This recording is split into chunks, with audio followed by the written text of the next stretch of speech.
నెల్లూరు జిల్లాలో ఇసుక లోపల బయటపడిన శివాలయం, రాత్రుల్లో పూజలు చేసి వెళ్తున్న నాగసర్పాలు. ఇంతకీ ఇది ఎక్కడుందో చూద్దాం. ముందుగా మీరు ఆ పరమేశ్వరుడి భక్తులైతే వెంటనే వీడియోకి లైక్ కొట్టి మన ఛానల్ ని సబ్స్క్రైబ్ చేసి ఒక్క ఛాన్స్ ఇవ్వచ్చు కదా, మంచి మంచి వీడియోస్ అందిస్తాను. ఇదిగో ఇసుక నుండి బయటపడిన ఆలయం. కొన్ని సంవత్సరాల క్రితం పెన్నా నది పొంగి పొరలడంతో ఈ ఆలయం ఇసుకలోనే పుడుకుపోయింది. అయితే ఇసుక ట్రాక్టర్లతో బయటకు తీస్తుండగా ఈ ఆలయం బయటపడింది. అయితే ఈ ఆలయంలోకి రాత్రి సమయంలో దేవతా సర్పాలు, నాగసర్పాలు వచ్చి ఇక్కడ ఉన్న శివలింగం పూజలు చేసి వెళ్తుంటాయని స్థానికులు చెప్తూ ఉన్నారు. అంతేకాదు ఇక్కడ ఇసుకలో పాములు తిరిగిన ఆనవాళ్లు కూడా చాలా స్పష్టంగా కనిపిస్తూ ఉంటాయి.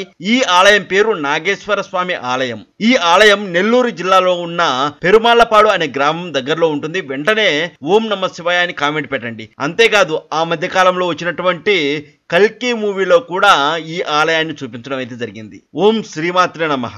జాగ్రత్తగా వినండి. మీలో చాలా మంది వ్యాపారాలు మొదలుపెట్టి అందులో కష్టాలు కూరుకొని పోయి ఉంటారు. నష్టాల్లో ఏం చేయాలో మీకు అర్థం కాదు. అలాంటి వాళ్ళు వెంటనే మీరు చేయించుకోవాల్సినటువంటి హోమం శ్రీ ప్రత్యంగిరామాత హోమం అండి. అలాగే ఆర్థికంగా ఇబ్బందులు ఉన్న వాళ్ళు కానీ, ఇంట్లో సంసార అభివృద్ధి, సంతానాభివృద్ధి లేని వాళ్ళు కూడా వెంటనే శ్రీ ప్రత్యంగిరామాత హోమం జరిపించుకోండి. అన్ని అమ్మవారే చక్కబెడతారండి. అమ్మవారు చూసుకుంటారు. చాలా శక్తివంతమైనటువంటి అమ్మవారండి. అయితే ఇదంతా నేను ఎందుకు చెప్తున్నానంటే, మన ఛానల్ ఆధ్వర్యంలో మనం కేవలం 1001 రూపాయితోని ఈ శ్రీ ప్రత్యంగిరామాత హోమం అయితే జరిపిస్తున్నామండి. ఆ 1 రూపాయి కూడా ఎందుకంటే మీకు అమ్మవారి పూజలో ఉంచి, హోమంలో ఉంచి ఆ 1 రూపాయి మీకు మళ్ళీ ప్రసాదంగా పంపబడుతుంది. ఆ 1 రూపాయిని మీరు బీరువాలో కానీ పూజ గదిలో కానీ పెట్టుకోండి. ఆ అమ్మవారి ప్రసాదంగా భావించండి. ఓకేనా? అలాగే మే 20వ తేదీన అష్టమి మంగళవారం రోజున ఈ హోమం జరపబడుతుంది. అది కూడా భైరవకోణ క్షేత్ర ఆవరణంలో. అతి పురాతనమైనటువంటి క్షేత్రం అండి. ఎప్పుడో కొన్ని వేల సంవత్సరాల నాటి క్షేత్రము.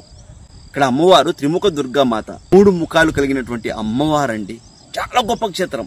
మీరు కావాలంటే గూగుల్లో చూడండి. అలాగే మీరు శ్రీ ప్రత్యంగిరామాత హోమం గురించి, అమ్మవారి గురించి కూడా ఒకసారి తెలుసుకోండి. యూట్యూబ్లో కొట్టి చూడండి. మీకు బాగా నమ్మకం కలిగి, మీకు నమ్మకం ఉంటేనే మీ పేర్లు గోత్రనామాలు నమోదు చేసుకోండి. కేవలం తక్కువ మందితో అయితే ఈ హోమం జరపబడుతుంది. ఆ తక్కువ మందిలో మీరు ఉండేలా చూసుకోండి. మీరు కష్టాలు ఉంటే మాత్రం అస్సలు మిస్ అవ్వకండి. ఒక్కసారి ఒక్క అడుగు ముందుకేసి ఈ హోమాన్ని విజయవంతం చేద్దాం అందరం కలిసి. ఇందులో ఎలాంటి మోసం లేదండి. ఇప్పుడే అమ్మవారికి దీపం పెట్టి వస్తున్నాను. మోసం చేయాల్సిన అవసరం కూడా లేదు. నేను ఒక సంకల్పం అనుకున్నాను. ఆ సంకల్పంలో మీ వంతు కూడా అందరూ కలిస్తే హోమం అద్భుతంగా జరుగుతుంది అన్నది నా అభిప్రాయం. అలాగే మీ కోరికలు కూడా తీరాలని, మీకు ఎలాంటి కష్టాలు లేకుండా ఆ అమ్మవారు చూడాలని నేను మనస్ఫూర్తిగా కోరుకుంటున్నాను. ఓం నమః శివాయ.